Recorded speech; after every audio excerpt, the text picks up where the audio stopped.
Most agencies never get to see what really happens behind the scenes when a long-established brand decides it's time to evolve. Today, you're getting a rare peek into that process. In this episode, we're talking about what led one agency to rebrand after 17 years of being known by the same name. You'll hear what sparked the decision, the fears that came up along the way, the moments that confirmed it was the right move, and the things they wish they had done earlier. And here's the part I love about this conversation. You don't need to be 17 years in your business for this to resonate.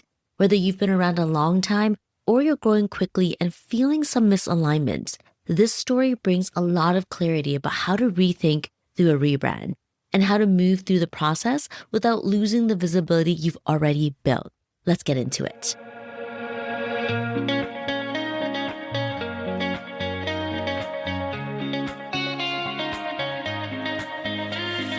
Welcome to the Small But Mighty Agency podcast.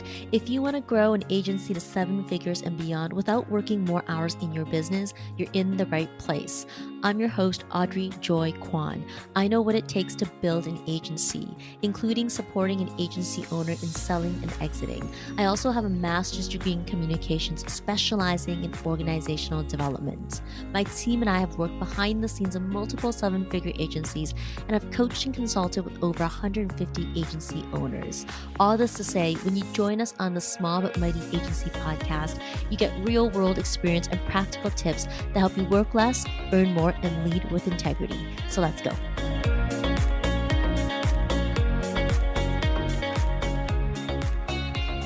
Hey friends, welcome back to the podcast. Today, we're digging into the question, how do you know when it's time to rebrand and what does it really take to do it well? For many agency owners, rebranding brings up a mix of hesitation, fear, and uncertainty. I mean, is it worth the risk? Will it confuse your audience? And what if the problem isn't the brand at all? To explore this from both a strategic and lived experience, I'm joined by Kim Atkinson, co-founder and COO of Foundery. She's also gone through a rebrand herself. So she knows exactly what it takes to navigate the decision, get internal alignment, and move forward with clarity. So let's get into it. Kim, it's so good to have you on the podcast. Thanks, Audrey. I'm really excited to be here and be able to share our experiences. You have rebranded your agency. So walk us through what was happening in the business that made you pause and think or say, this isn't it anymore. We realized it was time to rebrand when our name no longer reflected who we were, who we worked with, or what we offered. Originally, we were a small Ontario-based focused solely on SEO, so we called ourselves Ontario SEO. It was genius for marketing, it was great for search, and it made perfect sense. And it really helped us for growing our business. As we grew, our clients grew as well, and we expanded our services beyond SEO, and we started adding paid marketing, content creation, social media, and really everything else that supports SEO as a whole. But not everybody understands that. We also started working with clients, not just locally, but internationally. We have clients in the States, Europe, the United Kingdom, Mexico, and the Caribbean. So the name Ontario SEO began to feel limiting and didn't respect the full scope of what we could deliver. The signs were the mismatch between our name and our capabilities, our broader geographic reach, and the need for a brand that could carry us into the future of integrated digital marketing.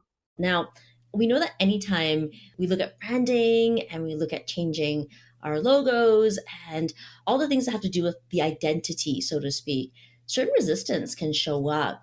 What type of resistance showed up for you, whether it was personally or even professionally, as you moved towards that rebranding? We started to know we needed to do it. And once you start thinking about it, you start hearing those signs, more things coming from clients, more things kind of making you kind of cringe a little bit in meetings. So we really started getting to pushed into doing it. We were scared. We have helped so many other companies with their rebrand, sometimes not in a good way. We would get those phone calls to say, I've lost all my traffic. I have no sales funnel. We don't know where the leads went. And we say, did you do anything recently, and oh yes, we did a rebrand. We changed our website. So we've seen the good side of it. We've also seen the bad and the ugly. And I think having that insider information makes it even more scary to want to make those changes. So we really looked and addressed what we had seen go wrong for our clients and really looked at how we could address those. So we made sure we made those changes as we built it into the process. Ooh, let's talk about what you've seen go wrong and how you created the environment where you could address those things. What are some of the things that could actually go wrong with a rebrand? And what did you guys do or think about in order to avoid those scenarios? The biggest thing that we see in a rebrand and a relaunch is loss of content on a website.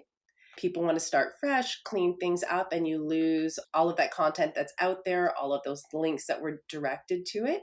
And again, we've been in Ontario SEO for nearly 20 years. So we knew that there was a lot that we could lose.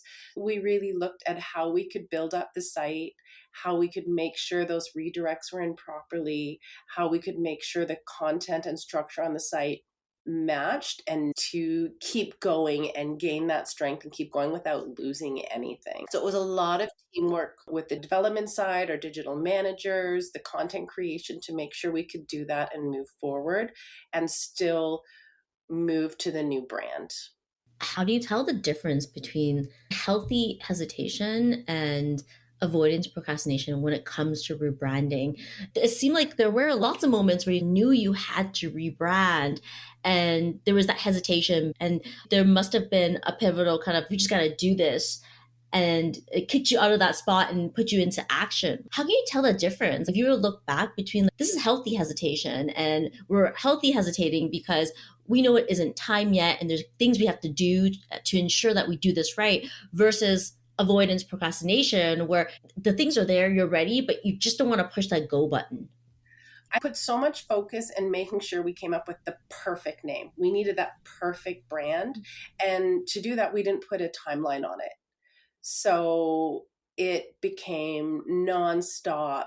Everywhere we looked, could this be the new brand? Was this an idea?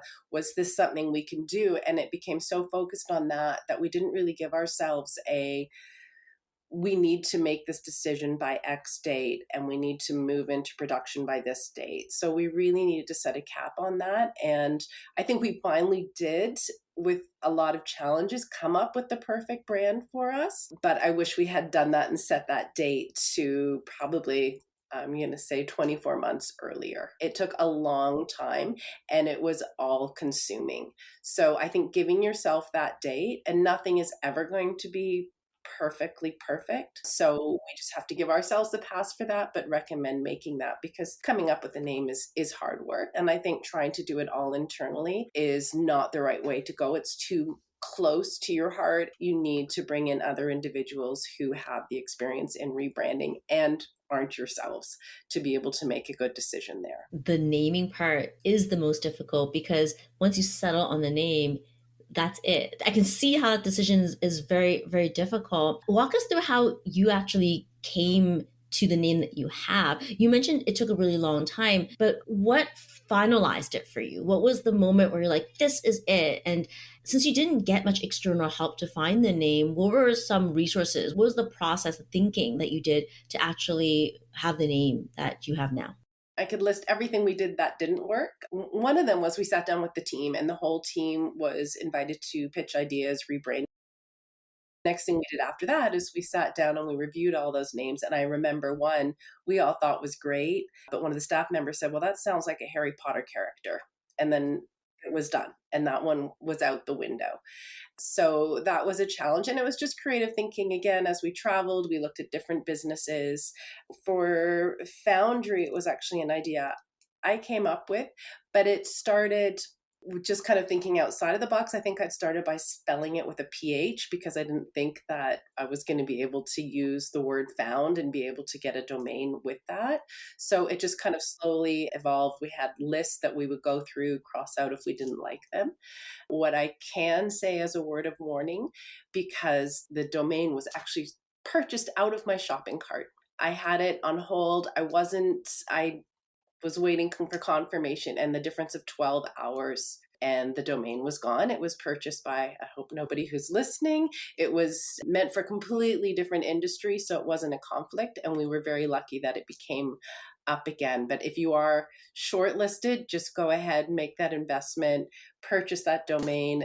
Don't risk losing it. It was a horrible morning for me when it was just gone. I'm glad that you got the name back. That doesn't happen often. When a name is gone, it's gone. Now, Foundry, it obviously has a significance. What does it mean to you? We wanted to make sure that the new brand really spoke to who we are and made sense. So the name symbolizes our role as builders. So that's where a foundry is, where strong things are made. So it's shaping strong, lasting foundations for client growth, really thoughtful strategy, creative execution, and integrating our digital services. I like the fun aspect of it because it has to do with being found online. So that ties in at building those strong foundations with being found, which is what we do. So it has a playful element, but it's also a serious brand name. I feel like you had to get really clear internally on what you stood for. As you described the name itself, I think the things you stand for become very clear. And once you're able to express those things, it's easier to say yes to a brand new name for your agency. What changed for you once the rebrand was launched? That was one of the really big motivators. Is one of our international clients did indicate that we weren't easily referable because we seemed like a small local agency and that we weren't up to the task. So it really did immediately start opening doors, and we also had that confidence to be able to do that. So it really helped us removing those barriers of people who were looking for additional services or integrated services. It wasn't just SEO, it wasn't just Ontario. We're able to focus internationally. We have that expertise. We had it before, we just weren't properly showing it before. So making sure that your brand doesn't stop you from getting those opportunities that are available to you is really important. When I hear you talk about your rebrand, it was a right decision because it expanded your boundaries. It was almost like the next growth phase, a natural growth phase for you, where maybe you were a teenager after 20 years and then realizing that now your portfolio has changed and you have your brand grow up with you, so to speak. And for you, that meant being able to connect to your current clientele that were not local. If your international clients were introducing you as Ontario SEO, they would probably feel awkward because then they would have to do the explaining of the fact that that's your name, but that's not what you guys do. And so in many ways, by changing your name, you helped your clients introduce you to other people with more ease. That being said, of course, you also changed up not just your logo, but the brand in itself, the look and feel of the brand. What belief about branding or rebranding did you completely change your mind about after going through this process? We knew it was going to be a lot of work. I think we didn't necessarily know all of the details that were going to be involved and the small little things that we possibly could have forgotten. I don't think we forgot too many, but just how much work and how many people are involved and how much of an impact it has. Having those things dialed in can make a huge difference, not just how you're seen externally, but helping to make sure the team is all aligned and we can all move together and make sure that every element of what we did was presented in the new website with the brand, with the launch, how we were communicating it to clients, so that that was all aligned and making sure we had that message. Your messaging changed with your name. Messaging in itself is a process. So, how did that process work for you? What did you do to hone in on the new messaging? And what were some of the thought processes behind the messaging that you now have? We spent a lot of time and we wanted to make sure, again, that it aligned with what we did and how we wanted to be portrayed. We developed the Be Found, Be Relevant, Grow. There were a lot of iterations until we're able to come back to the one that really resonated with how we felt and how we wanted to move forward. So again, it comes to all the little pieces and how they're integrated together. And, again, making sure that the team who's going to be putting the work in understands it and it makes sense to them, and making sure that they have the buy-in and they have the ability to say, well, I don't think that's going to work going forward, or what about adding this piece? Just having that full collaborative communication. I want to paint a picture of the actual change and get a core example, concrete example of before and after. So, what did the messaging look like before, and what did the messaging look like after? It's so funny because I was just looking at it and I remembered when we'd come up, and it had been an evolution. And I don't know if I'm going to remember what I'm thinking of, the little tagline we had on our Word documents. And it was about being strategic. I remember that. And it evolved a couple times. So I don't want to say the wrong thing. It was more about what we did and less about how we could help the client. So that's really where we went to. And we realized that the clients wanted to know what we were going to be able to do for them. They want to grow their business. And that's where, we're able to come in on that. So it was less about who we were and more about what we could do, and making sure that we had that in our messaging. Oh, that's so good. Messaging is the heart of what attracts people to a brand. And it is a level up when you go from talking about yourself and what you do to identifying the result that you provide the client. Because at the end of the day, as a more mature brand, there's a whole bunch of results that you guys have already generated. And it's important that the messaging fully communicates that. And I think people buy the result, they don't buy the actual feature. It's exciting to hear you land on that change in your messaging. Have you seen a difference in the types of clients that now come to you or work with you with all the things you guys have done to change up your brand? We did a really good job of using the name change to show that we have a renewed promise. We want to deliver innovative, partner driven marketing, and we've displayed that. So the level and the quality of clients that are coming to us now are aligned with who we're presenting ourselves as. And I think that was something I missed earlier in terms of our messaging, and showing what clients we want to work with, what are the good fit for us. And so that we incorporated that in. And I think that it's really worked, because we are getting the level of client that we're a good fit for, that we're able to work with going forward. And they understand the kind of work we do, the kind of success that we're driven to get for them. And that's a good fit for where they want to go. So it's been a really good shift for us, and it's really helped us with those marketing partnerships with our clients. Did you experience any lull with the brand change? So before you changed your brand, I'm sure you had strong SEO and it was attracting certain people to your website. And then once you changed over, was there any like a dip before it went back up? Probably when our analysts listen to this, they're going to drive right back to analytics and they're going to look and see what happened. I'm going to say no, because we were so terrified of that we put in every possible measure to ensure that didn't happen.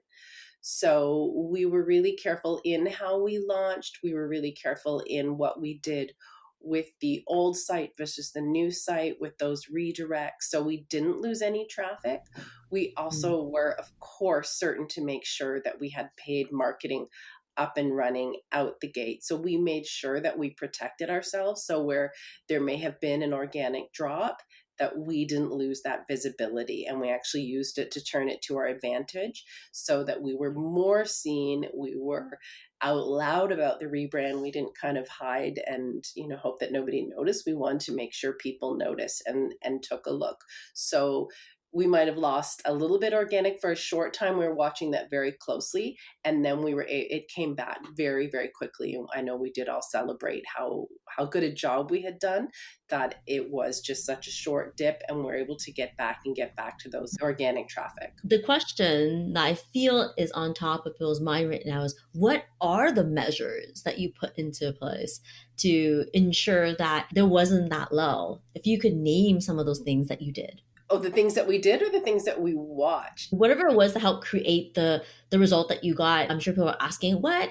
How does that happen? Yeah, there was so much discussion about how we were going to do the launch, how we were going to put in those redirects, how we were going to wait and do the timing. And I don't want to say exactly what we did. One, because there were so many discussions that I don't want to say the wrong thing. And two, what we did might not be correct for the next person who's doing it. So it's really important to look at how much traffic you're getting, the website you currently have to what website you're going to. I will say in every single case, watch the content, watch those redirects. That is the biggest error we see. I think I said that already. So we have a lot of experience in that. So we made sure that that was all set up correctly. And it was when we transitioned from the old website to the new website, doing that very carefully, very methodically. If you were to give someone 3 quick tips they could use right now if they were going through a rebrand to avoid as much as the dip as possible, what would that be? Number one is, I think, making sure that you start having that website presence. So whether or not it's a splash page, whether or not it's a small website, don't wait till your launch day to have that visible, because as hopefully everybody in this industry knows, it takes some time to get that ranking. So that is a mistake that we see as well. There's just zero. It's nothing. And then launch day, you become a presence. That's not going to get indexed. That's not going to get bound. So that's what I meant by just kind of having those steps put in place. We were also very careful to start doing the linking process. So social media, making sure all those links were updated, making sure everything was set there. So setting up all of those social signals in advance and being ready to do that, as well as then making sure that we were able to put in, when we had the launch, the proper redirects in, and then having that paid marketing plan to bridge that gap as you go through is really important. I love it. I love having concrete takeaways that someone can use if they're going through a rebrand right now or in the middle of a rebrand. Now, what if someone's on the edge of a rebrand right now and they're not sure if they should or shouldn't? What's one question you would encourage them to really sit with before they start down this process? That is a great question. And I think that you don't want to wait too long. You want to make sure that it is the right time, and then make sure you don't wait too long and then it's a scramble to be getting there and caught up, because it is a process. It's not something you want to rush. You want to make sure you've thought out every scenario, every possibility, and you have the time to do it properly. So I think, as I said, putting in those dates, putting in that schedule, keeping to that structure, thinking about where your traffic comes from and how you want to make sure you're not losing that. So it's really evaluating what you have currently and what you're looking at going forward. So it's a lot of monitoring data and planning.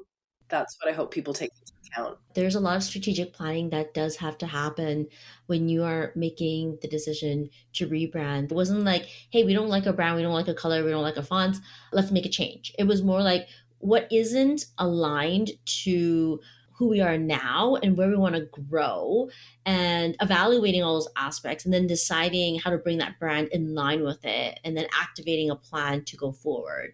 So it was a data-backed type of process, looking at the facts that are in your business and then making decisions from facts. I think oftentimes when we think about rebranding, it can feel very emotional. I don't like the color, I don't like the font. There was obviously changes in all those elements, but the real change was understanding where you want to head in the future and how to get your brand to meet that future. Kim, thank you so much for being here. Can you tell us where we can find you? Yeah, the best place to find us is our website, and it is foundery.ca.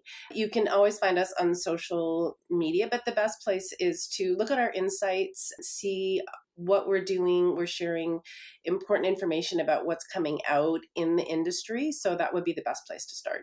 Thank you so much for being here. Thank you.